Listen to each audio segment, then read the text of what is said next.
ya, atau statistik inferensial. Nah, statistik ini berkaitan dengan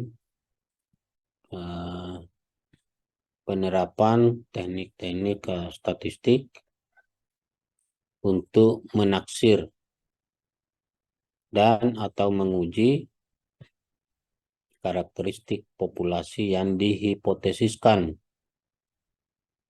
berdasarkan data sampel. Kata lainnya bahwa dengan statistik inferensial kita dapat menggeneralisasi atau menyimpulkan secara general hasil analisis data yang didasarkan pada data sampel. Jadi bukan data populasi ya. Jadi hasil analisis data sampel bisa disimpulkan untuk atau bisa dikenakan kesimpulannya kepada populasi. Nah, sama tadi deskriptif ya. Deskriptif itu hanya menggambarkan atau menjelaskan kondisi data sampelnya begitu. Ya, itu statistik inferensial.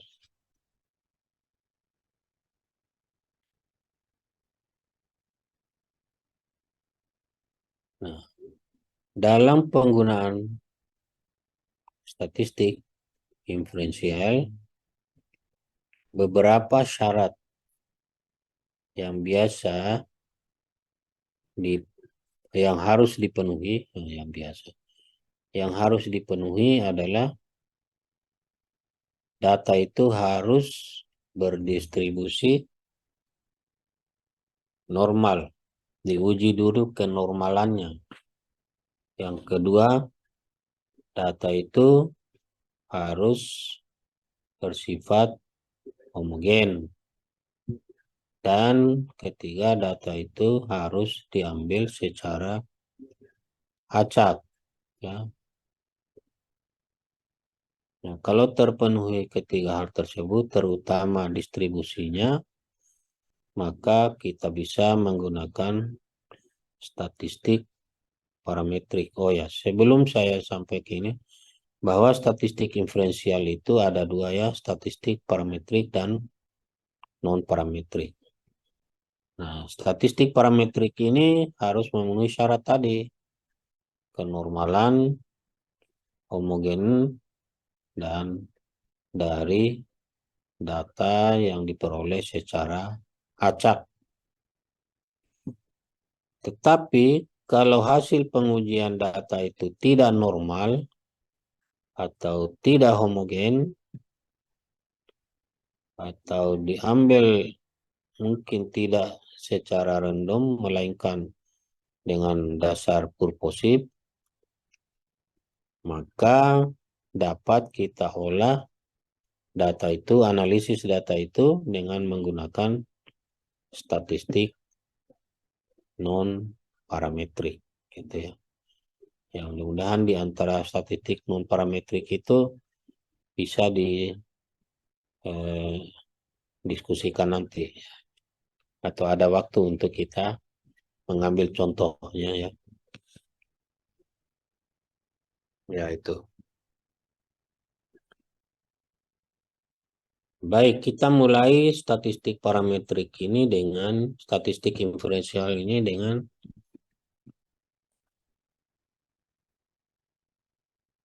uji hipotesis komparatif dalam rangka uji hipotesis komparatif ya, atau uji perbandingan antar kelompok ya.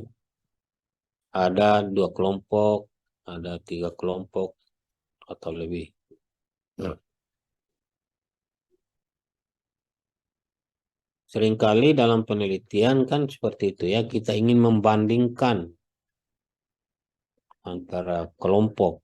Misalnya dalam kelasnya Bapak Ibu ini, kita ingin membandingkan hasil belajar laki-laki dan perempuan, ya.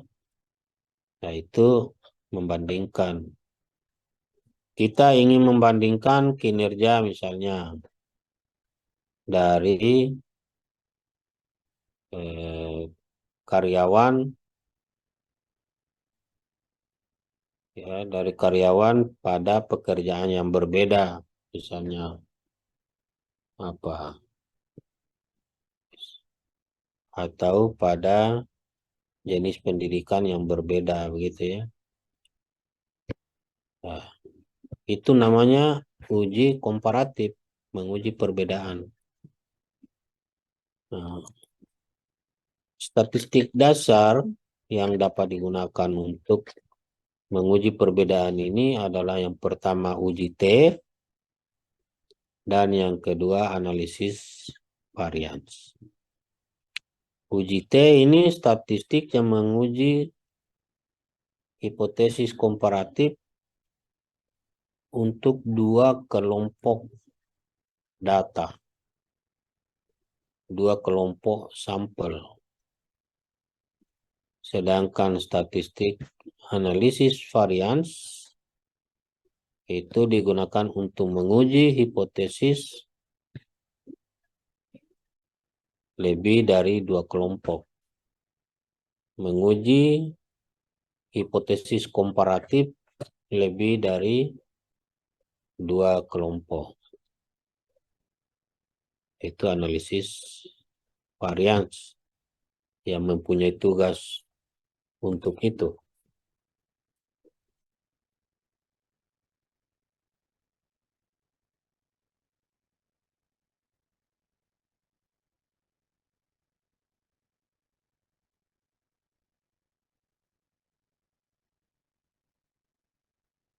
Ya, kita mulai dengan penggunaan uji T, ya.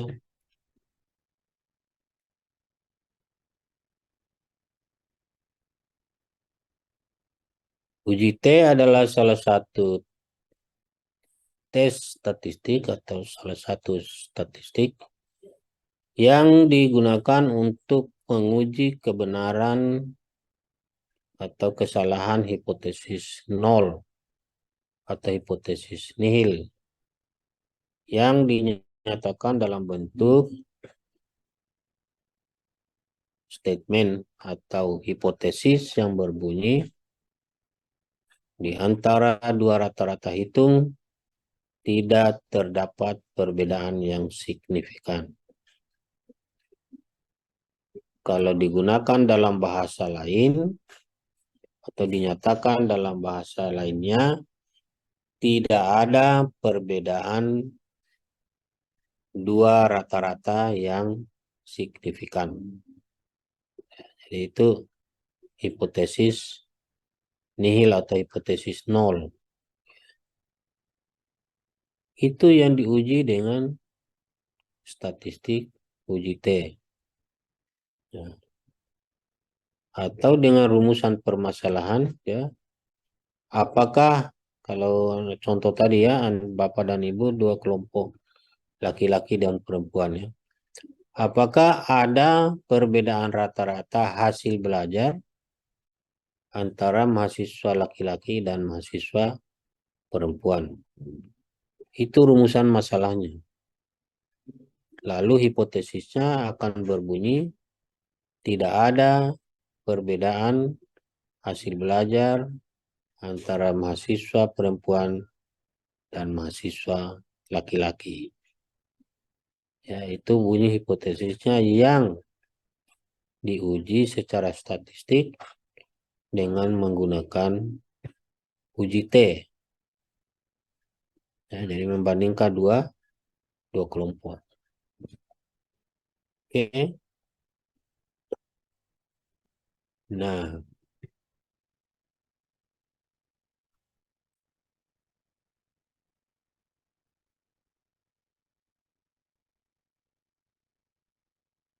penjelasan selanjutnya bahwa uji T itu seperti tadi saya sampaikan hanya dapat digunakan kalau sampelnya diambil secara random dan memiliki sifat yang normal, memiliki karakteristik normalitas. Sementara datanya itu bersifat skala rasio atau interval.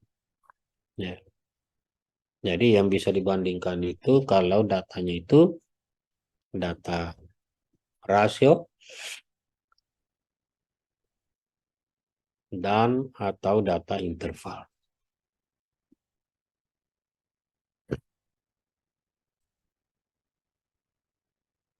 Ya, seperti itu.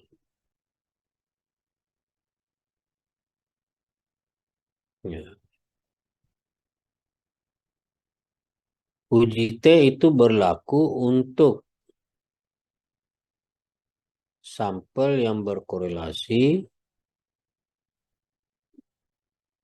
atau sampel yang terpisah. Ya. Atau disebut sampel independen. Sampel berkorelasi atau sampel berpasangan, itu sama itu istilahnya. Nah, sebentar kita lihat apa itu yang dimaksud dengan sampel berkorelasi dan sampel terpisah atau independen. Oke. Nah, kalau sampelnya berkorelasi atau berpasangan, data sampel berpasangan, maka tidak perlu syarat homogenitas.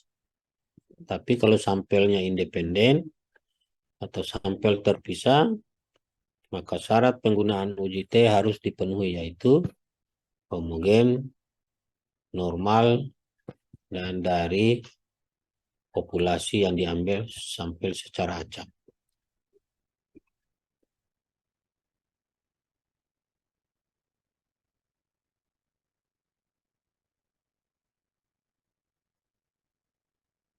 Kalau sampelnya setelah diuji homogenitasnya ternyata tidak homogen, nah, maka rumus atau formula yang digunakan itu akan berbeda dengan ketika sampelnya itu homogen.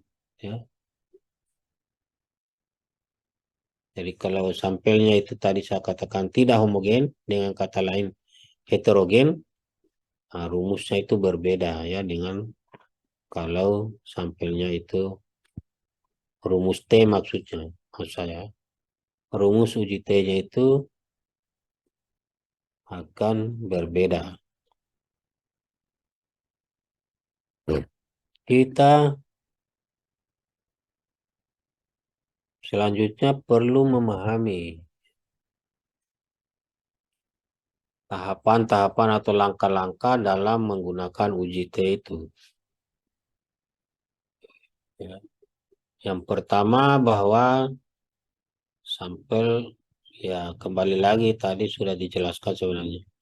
Itu harus berdistribusi normal, datanya bersifat rasio atau interval, sampelnya diambil secara random, dan harus kalau sampelnya itu terpisah, harus berasal dari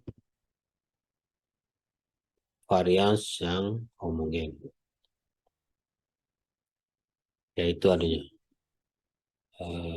angka atau tahapannya.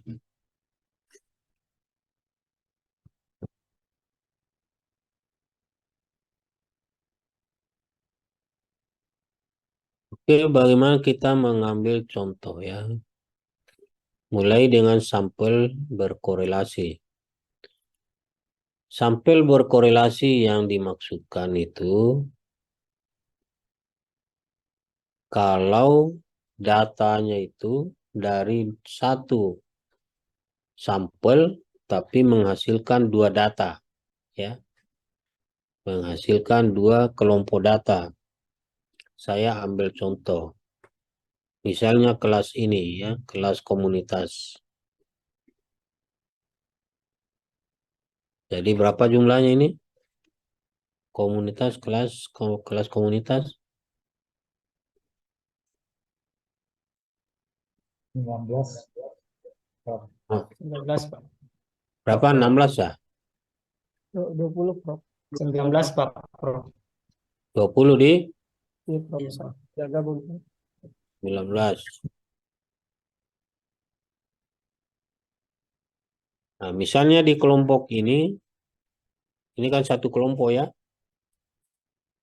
Nah, saya ingin menguji hasil belajar ketika kelompok ini diajar dengan dua metode. Ada metode A dan ada metode B. Pertama, saya ajar dengan metode A. Dalam sekian kali mengajar, katakanlah 3-4 kali, lalu dites, diperoleh hasilnya. Kemudian saya mengajar lagi dengan metode B. Setelah 3-4 kali mengajar, lalu dites lagi, diambil hasilnya. Nah, di sini kan nampak bahwa ada dua hasil belajar ya. Yang pertama, hasil belajar dengan metode A. Yang kedua, hasil belajar dengan metode B. Tapi kepada sampel yang sama.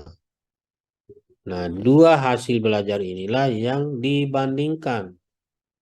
Ya, itulah dikatakan sampel berkorelasi.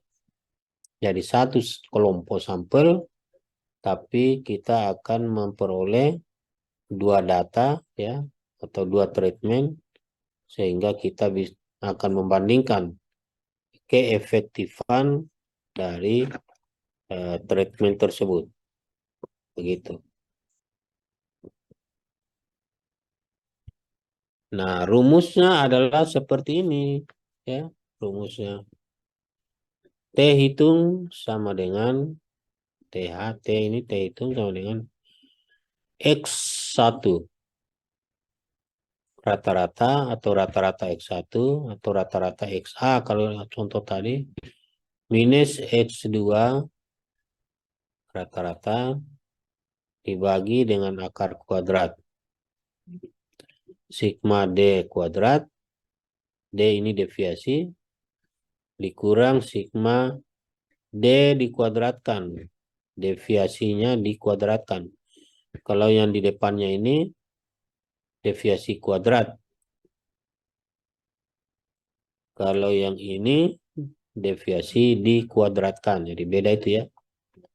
Per N kali N kurang 1. Ya inilah rumusnya ya. Tidak usah terlalu bingung. Yang penting nanti lihat contohnya. Ya oke, kalau sampelnya berkorelasi. Tadi dikatakan kalau sampelnya tidak berkorelasi, kita harus menguji homogenitas varians. Menguji homogenitas. Dengan kata lain, apakah sampel itu homogen atau heterogen. Nah, rumus untuk menguji homogenitas varians yaitu menggunakan uji F namanya. Ya, uji F.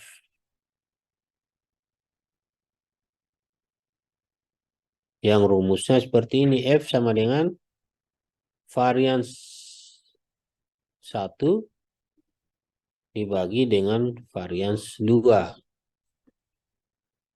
Dengan kriteria kalau F hitung ini atau biasa juga disebut dengan F observasi lebih kecil dari F tabel ya. Kalau F hitungnya ini lebih kecil dari F tabel maka variansnya disimpulkan homogen. Saya ulangi, kalau F-nya ini lebih kecil dari F tabel, nanti kita cari di tabel. Lebih kecil dari F tabel, maka kesimpulannya bahwa sampel itu berasal dari populasi yang homogen atau variansnya homogen.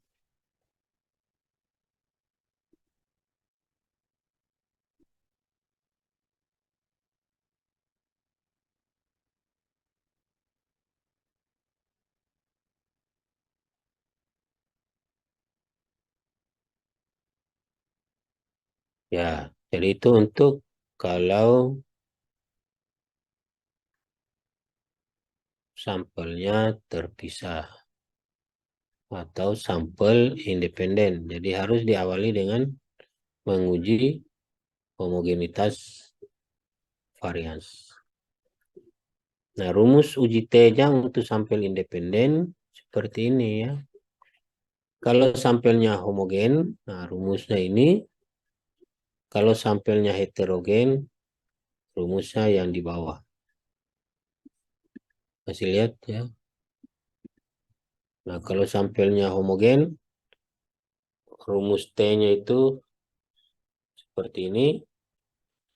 Ya, tidak usah saya baca sendiri saja. Dan kalau sampelnya heterogen, rumusnya seperti di bawah ini. Begitu.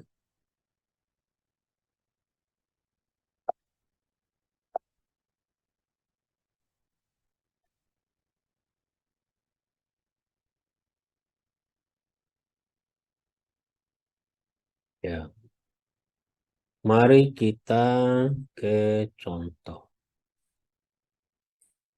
Contoh untuk sampel berkorelasi atau sampel berpasangan atau sampel berhubungan.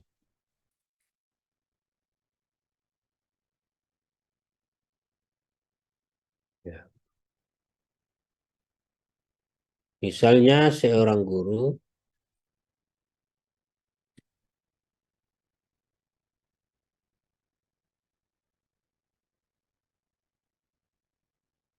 menggunakan dua metode pembelajaran. Ingin mengetahui metode mana yang efektif. Ya. Kedua metode tersebut diuji cobakan kepada 10 orang siswa yang diambil secara random. Hipotesisnya berbunyi tidak ada perbedaan prestasi belajar antara siswa yang diajar dengan metode A dan metode B. Ya. Kemudian setiap selesai mengajar, hasilnya dites ya. Dites. Lalu kita memperoleh data sebagai berikut. Ya. Jadi kalau dengan metode A ada 10 orang siswa ya. Ada nilainya ini diperoleh setelah dites, maka rata-ratanya 6,5 ya. Minnya 6,5. Karena jumlahnya 65 bagi 10 ya. Dengan metode B diperoleh nilainya seperti ini. Dan ternyata rata-ratanya itu prestasi belajarnya itu 7,5 atau 75/10.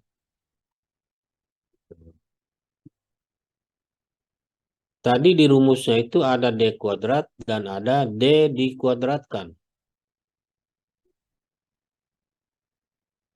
Nah, jadi D itu adalah deviasi atau selisih antara nilai dari metode A dan metode B. Jadi di sini kalau kita lihat 6 dengan 7 selisihnya 1. 7 dengan 9 selisihnya -2 dan seterusnya. Ya, sehingga diperoleh jumlah daripada D -10 ya. Kemudian D kuadrat. Jadi dikuadratkan nilai D-nya ini semuanya kuadratkan nilai mutlaknya ya. Tidak dilihat dari negatifnya. Karena nilai negatif tidak bisa dikuadratkan. Jadi kuadratkan nilai mutlaknya kemudian dijumlahkan. Nah, nilai-nilai ini dimasukkan dalam rumus tadi. Ada X1 rata-rata yaitu 6,5, kemudian X2 rata-rata 7,5, kemudian sigma D atau jumlah D-nya itu minus 10, dan jumlah D kuadratnya 24. Dimasukkan dalam rumus seperti ini. Ya kan? 6,5 kurang 7,5 akar kuadrat dari sigma 24 tadi ini tidak ada ya, sigma 24 kurang 10 kuadrat per 10 per 10 ini kurang 1 kali 9 ya. Jadi hasilnya itu sama dengan 2,907.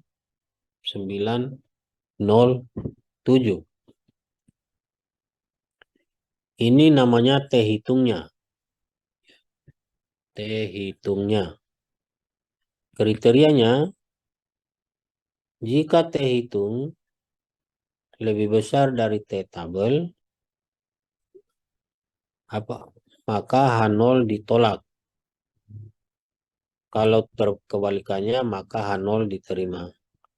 Apa bunyi H0-nya tadi atau hipotesis 0? Tidak ada perbedaan prestasi belajar siswa yang diajar dengan metode A dan metode B. Ya. Kemudian kita memperoleh hasil perhitungannya adalah T 2,907. Dari tabel T, ya, diketahui bahwa nilai T-nya itu untuk alfa sama dengan 0,05 dan derajat bebasnya 9, maka nilai T-nya itu 2,26. Ya, kita lihat ini cara melihatnya ya. Dari nilai tabel itu ya. Ini ada tabel T itu ada di bukan ini. Nah, tadi. Nah, ini tabel T ya. Tabel distribusi T. Tadi kriteria bahwa hipotesis diterima atau ditolak tergantung dari bagaimana kondisi T hitung terhadap T tabel. Kalau T hitungnya lebih kecil dari T tabel, H0-nya ditolak, H0-nya diterima. Ya. Kalau T hitungnya lebih besar dari T tabel, maka H0-nya ditolak.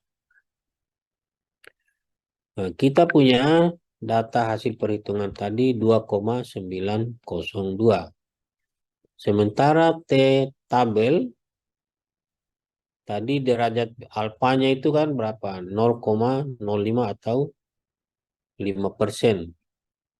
Karena di dalam statistik uji T itu kurvanya itu, kurva normalnya itu ada pihak kiri dan sisi kanan dibagi dua. Ya, kalau 5% berarti di sebelah kiri 2,5% dan di sebelah kanan 2,5%. Maka di dalam tabel T itu kita melihat nilai tabelnya itu pada taraf signifikan 0,025 ya. 0,025 karena dibagi 2 tadi 5%. Pada derajat bebasnya 9 ya. 9 itu sama dengan N kurang 1. N-nya itu tadi 10 ya, 10 orang kurang 1 karena satu kelompok. Nah, maka diperoleh nilainya itu 2,26. 2,26 yang ini ya. Nah, itulah yang tadi dibandingkan ya. Kembali ke atas tadi.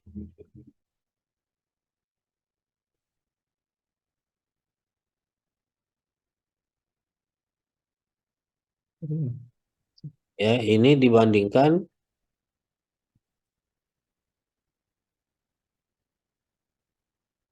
T hitungnya 2,907, T tabelnya 2,26. Jadi kesimpulannya, oleh karena T hitung yaitu 2,907 lebih besar dari T tabel yaitu 2,26, maka H0-nya ditolak. Bagaimana bunyi H0-nya tadi? Tidak ada perbedaan hasil belajar siswa yang diajar dengan metode A dan metode B. Itu yang ditolak. Ya. Oleh karena itu yang diterima adalah pernyataan atau hipotesis alternatifnya yang menyatakan ada perbedaan prestasi belajar antara siswa yang diajar dengan metode A dan yang diajar dengan metode B. Berapa perbedaannya tadi? Adalah 1 poin, ya kan? 6,5 kurang 7,5 atau ini hanya kebetulan posisinya. Jadi selisihnya itu 1, ya kan? 1. Nah, ternyata selisih 1 ini adalah signifikan. Selisih yang berarti. Dengan kata lain, selisih ini terjadi karena adanya perbedaan perlakuan. Kalau begini penelitian kita, misalnya, ya, menerima hipotesis alternatif yang menyatakan ada perbedaan prestasi belajar, maka rekomendasi kita dalam penelitian kalau misalnya seperti ini ya, rekomendasi kita adalah hendaknya guru-guru dalam mengajar itu menggunakan metode B, karena metode B menunjukkan hasil yang efektif dibanding dengan metode A. Jadi ya seperti itulah ya kalau kita menganalisis dan menyimpulkan lalu memberi rekomendasi dari hasil analisis statistik. Ya, jadi itu korelasi. Sampel berkorelasi atau sampel berhubungan atau sampel berpasangan. Jadi sama itu istilah itu ya. Nah, kita bisa buktikan dengan analisis menggunakan SPSS ya, jadi sama saja hasilnya.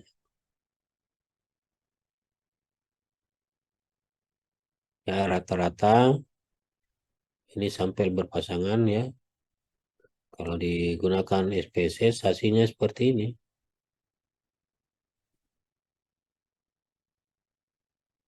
Rata-ratanya 7,5 dan kelompok B-nya 6,5. Hasil uji T-nya ini di sini karena ada koma-koma itu jadi nilainya 2,53 ini ya. Nah, kalau di SPSS kita tidak perlu membandingkannya lagi dengan tabel ya untuk menerima atau menolak hipotesis. Kita tinggal melihat taraf signifikansinya ini. Ya, ini taraf signifikansinya. Kalau ini lebih kecil dari taraf signifikansi yang kita tetapkan, tadi misalnya 5%, maka H0-nya ditolak. Alternatif, hipotesis alternatifnya yang diterima. Nah, sama tadi kalau kita menggunakan tabel T. Tabel T. Ya, jadi kesimpulannya sama ya antara hasil perhitungan dengan SPSS maupun hasil perhitungan dengan cara manual. Seperti itu. Ada pertanyaan?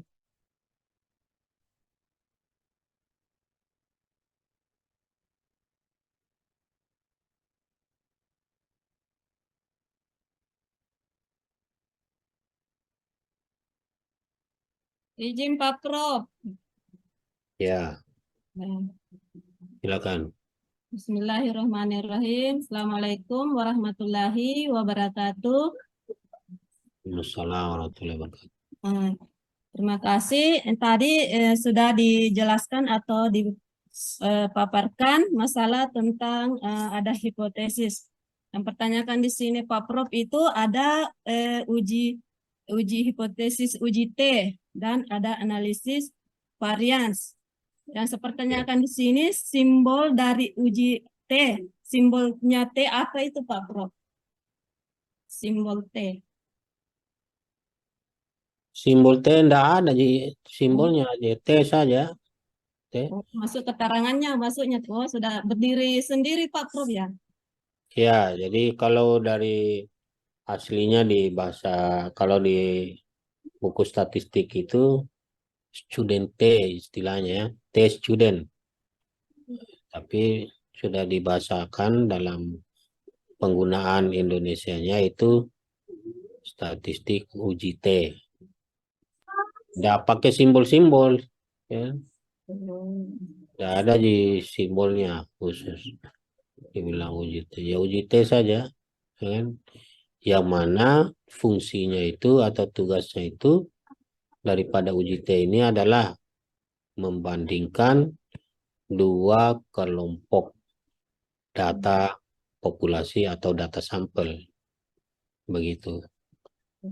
Kalau analisis varians itu menguji hipotesis perbandingan antara tiga kelompok populasi atau sampel atau lebih dari tiga. Seperti itu. Terima kasih banyak Pak Prof. Ada lagi, mudah-mudahan ini sudah bisa dipahami ya.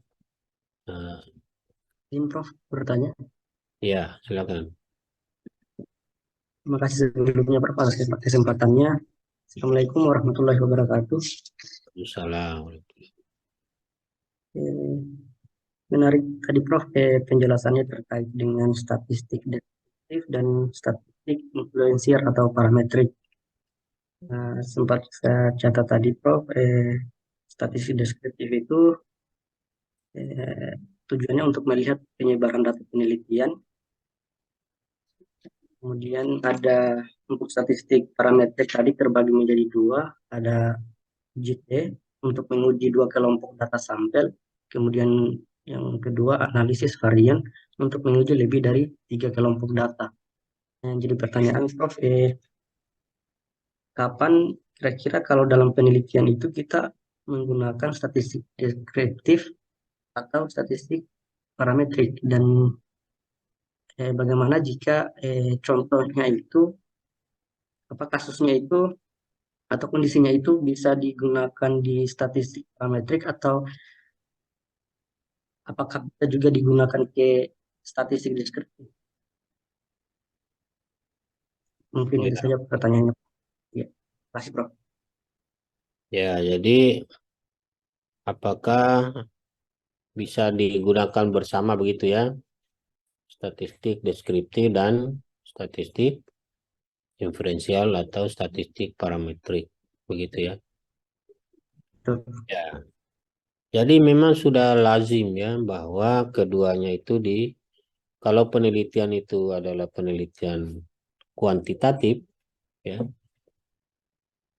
karena statistik ini hanya berhubungan dengan penelitian kuantitatif, ya kan?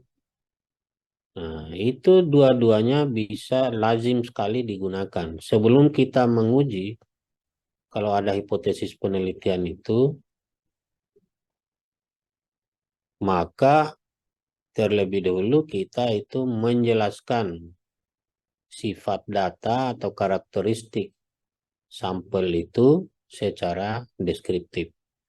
Yaitu tadi mulai dari mean, ya, menghitung rata-ratanya, baik itu median, mean, median, modus. Kemudian kita sajikan juga dalam bentuk tabel, ya, distribusi frekuensi atau histogram, ya, dan juga kita jelaskan dalam bentuk penyebaran data, termasuk tadi range, standar deviasi, dan varians. Nah, setelah itu barulah kita menguji hipotesis penelitian dengan statistik yang sesuai, ya. Kalau tadi yang sementara kita pelajari ini adalah statistik uji T, yang tujuannya itu menguji hipotesis komparatif untuk dua kelompok data. Seperti itu. Ya, jadi intinya bahwa dari pertanyaan tadi, apakah bisa digunakan secara bersama? Ya memang kelaziman itu ya, digunakan secara bersama-sama gitu dalam penelitian kuantitatif. Oke,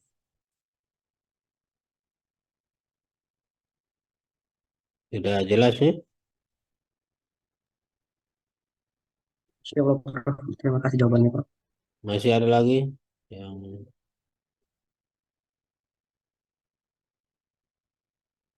Izin, Prof. ya silakan. Ya. Baik, makasih. Assalamualaikum warahmatullahi wabarakatuh. Yang saya mau tanyakan, Prof, tadi untuk mengambil sampel data dari misalkan pengujian hipotesis ini secara acak, apakah ada rumusan tertentu untuk mengambil sampel random, ya Pak Prof? Misalkan dari beberapa populasi mahasiswa, misalkan dari 30 mahasiswa, apakah ada rumusan tertentu, misalkan harus kita ambil 10 secara acak, atau memang rumusan itu sudah paten, secara random kita ambil 10 saja, 10 mahasiswa saja. Kemudian yang kedua yang saya mau tanyakan Pak Prof, saya tadi masih ingin meminta penjelasan atau contoh tentang D kuadrat dengan D dikuadratkan. Iya, seperti itu Pak Prof. Makasih. Ya. Yang pertama masalah sampel ya. Nah, sampel random itu dapat diambil dengan beberapa cara. Ya. Yang pertama itu ada namanya bilangan random. Bilangan random itu ada dalam satu tabel begitu ya, dalam satu tabel bilangan. Nah, lalu kita ambil pensil misalnya dijatuhkan di situ. Nah, mana nomor yang kena, nah, maka nomor itu yang kita ambil sebagai sampel. Misalnya ada 100 sampel ya, kita tulis berurut mulai nomor 1 sampai nomor 100 dengan namanya masing-masing. Nah, kemudian ada tabel namanya tabel random. Ya, di situ kita jatuhkan, misalnya kita mau ambil 20 sampel lah, 20 sampel. 20 kali kita jatuhkan pensil itu di atas tabel itu. Nah, mana yang kena, itu nomor itu yang kita ambil. Ya, jadi itu namanya random. Jadi tidak disengaja begitu ya. Kemudian ada juga nomor, sudah diurut nomornya, kita menentukan kita apa bisa mengambil misalnya nomor ganjil. Nah, jadi nomor ganjil semua yang kita ambil. Nah, gitu. Atau nomor genap saja. Itu salah satu cara yang disebut juga sebagai random sampling begitu. Nah, bisa juga dengan bilangan acak yang ada pakai apa kalkulator ya atau pakai komputer ya ada namanya bilangan acak diputar-putar-putar keluar nomor sekian gitu ya diputar-putar-putar keluar lagi nomor sekian ya itu namanya cara random. Gitu. Jadi nah berapa besar sampel itu yang tadi dibilang 10 itu kita yang hitung terlebih dahulu. Mestinya itu di metodologi penelitian juga sudah dipelajari bagaimana menentukan besarnya sampel. Tapi nanti di akhir ini bisa juga dibahas itu ya. Eh, Bagaimana menentukan jumlah sampel ya. Ya ada formulanya kan. Ada menggunakan rumus apa itu? Ada menggunakan apa? Grafik nomogram, King. Ada juga menggunakan rumus-rumus tertentu dalam menentukan jumlah sampel. Nah, setelah ditahu jumlah sampel itu, baru kita mengambil secara acak orang-orang dalam populasi itu sejumlah sampel yang sudah kita tetapkan tadi. Nah, gitu. Jadi bukan ditetapkan 10 begitu saja, tapi diperhitungkan. Tapi kalau kelompok populasinya, kalau populasinya kecil, kan ada ketentuan ya, ada pendapat ahli itu, kalau sampelnya itu kurang dari 100, bisa saja diambil semua. Ya. Kenapa kita itu mengambil sampel? Karena populasinya tidak terjangkau, kan begitu intinya itu sebenarnya. Karena populasinya banyak, maka kita menggunakan sampel. Nah, seperti ini sekarang ini lagi tren ini apa itu di pemilu ini nah, elektabilitas capres-capres ini kan nah, pada sibuk ini Boleh. siapa itu yang melakukan survei kan survei elektabilitas nah, itu kan hanya mengambil 1.000 2.000 ya kan dengan teknik-teknik sampling tertentu yang digeneralisasikan pada populasi seluruh Indonesia. Padahal ya kalau ini kan tergantung yang bayar ya kan gitu sehingga dikasih tinggi itu yang bayar padahal bohong-bohongnya itu banyak juga bohong-bohongnya itu survei pemilu ini siapa yang bayar kalau Prabowo yang kasih uang dia kasih tinggi persentasenya itu Prabowo di Jawa Barat 51%, Anies 3% gitu kan. Siapa lagi? Ganjar 15%. Teknik samplingnya begini. Padahal hanya berapa? Hanya lebih 1.000 yang mewakili 28 juta penduduk Jawa Barat. Itu. Tapi yang kita percaya-percaya saja karena itu namanya statistik, ya. Kita tidak tahu bagaimana mereka mengolah data itu, lalu keluarlah hasil-hasil itu. Seperti yang dikatakan oleh misalnya Pak Anies, ya namanya itu penyelenggara survei itu kan cari kehidupan juga dengan cara-cara seperti itu ya. Sehingga siapa yang bayar, itu yang dikasih tinggi nilainya. Nah, itu. Nah, yang apa namanya, yang hasil yang paling yang relatif betul samplingnya ketika nanti perhitungan suara. Nah, itu memang relatif benar ya teknik samplingnya itu. Karena itu setiap TPS. Ya begitulah ceritanya ya. Itu sampling. Ya. Pertama kita hitung dulu banyaknya sampel, baru diambil secara random, terserah mau dengan cara apa kita lakukan ya. Pakai undian juga boleh, digulung-gulung itu kertas, diundi. Nah, gitu, ambil nomor sekian. Atau tadi dengan bilangan acak ya, atau tabel acak. Nah, itu bisa. Atau dengan cara menetapkan. Nah, bisa juga berdasarkan nomor telepon ya. Kita buka-buka nomor telepon kalau dulu ya, kan masih ada itu buku telepon. Sekarang tidak ada lagi mungkin ya, karena orang sudah pakai HP semua.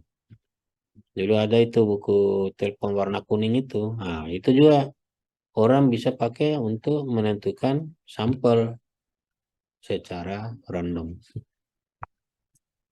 Nah, kalau kita dulu buka-buka nomor telepon, yang ditanya itu nomor berapa yang dicari Pak? Kalau saya bilang bukan nomor telepon, mau cari nama yang bagus ya di buku telepon ya. Cari nama anaknya, cari nama cucunya itu. Kalau ada di buku telepon itu yang bagus-bagus namanya ya diambil situ. Dulu ya, sering kali begitu. Ya hanya intermezzo. Itu teknik sampling. Kemudian data ini ya, ada rumus tadi bahwa ini rumus mana tadi ya di atas. Nah, rumus ini ya, ini rumus untuk sampel berkorelasi tadi. Ada D kuadrat, ya, kemudian ada D dikuadratkan, baru dijumlahkan. Jadi ini kalau lihat rumus ini, sigma D kuadrat minus sigma D dikuadratkan. Mana letak perbedaannya?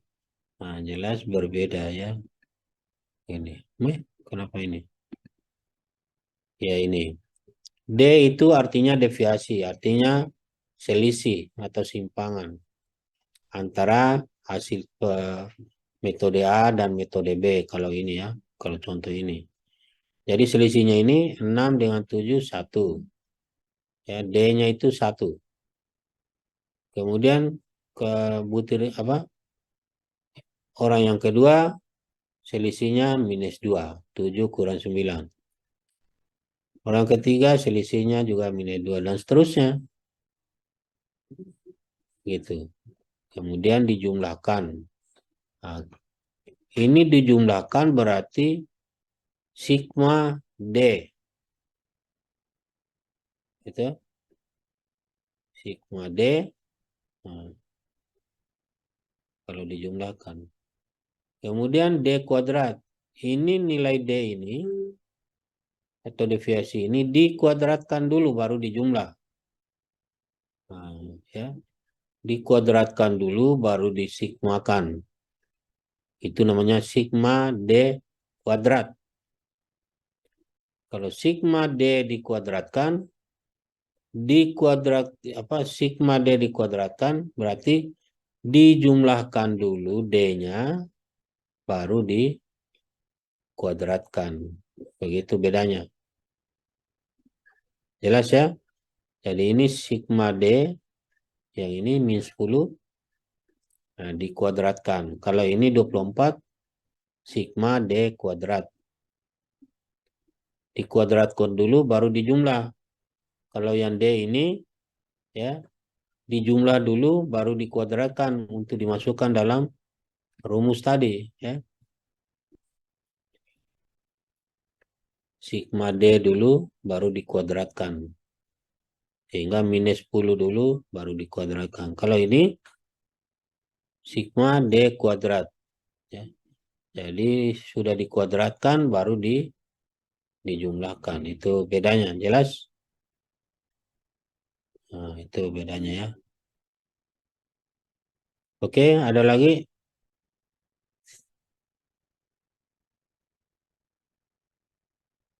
Ya, kalau tidak ada lagi, Pertemuan kita untuk materi hari ini kita lanjutkan minggu depan ya. Sampai nanti ada selesai materi ini baru ada tugasnya. Dan untuk kelanjutannya nanti,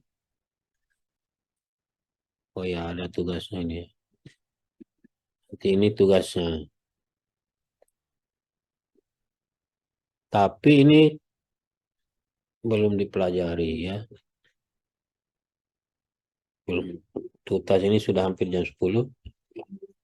Karena besok mau ke ini pergi, jadi nanti minggu depan baru dituntaskan ya. Jadi ini tugas saya skip dulu, ndak usah dikerjakan dulu ya. Nanti minggu depan baru, tapi ndak apa-apa juga, dicoba-coba juga untuk dikerjakan ya. Silakan materi ini dipelajari mandiri ya. Baru nanti kita bahas minggu depan. Jadi kalau dipelajari lebih dulu jadi lebih mudah untuk nanti diskusinya ya. Kalau ada yang tidak dimengerti nanti bisa ditanyakan lebih baik lagi. Saya kira demikian dulu pertemuan kita hari ini. Sebentar slide ini saya share. Tidak ada lagi. Terima kasih sudah menghabiskan waktu di malam Jumat ini.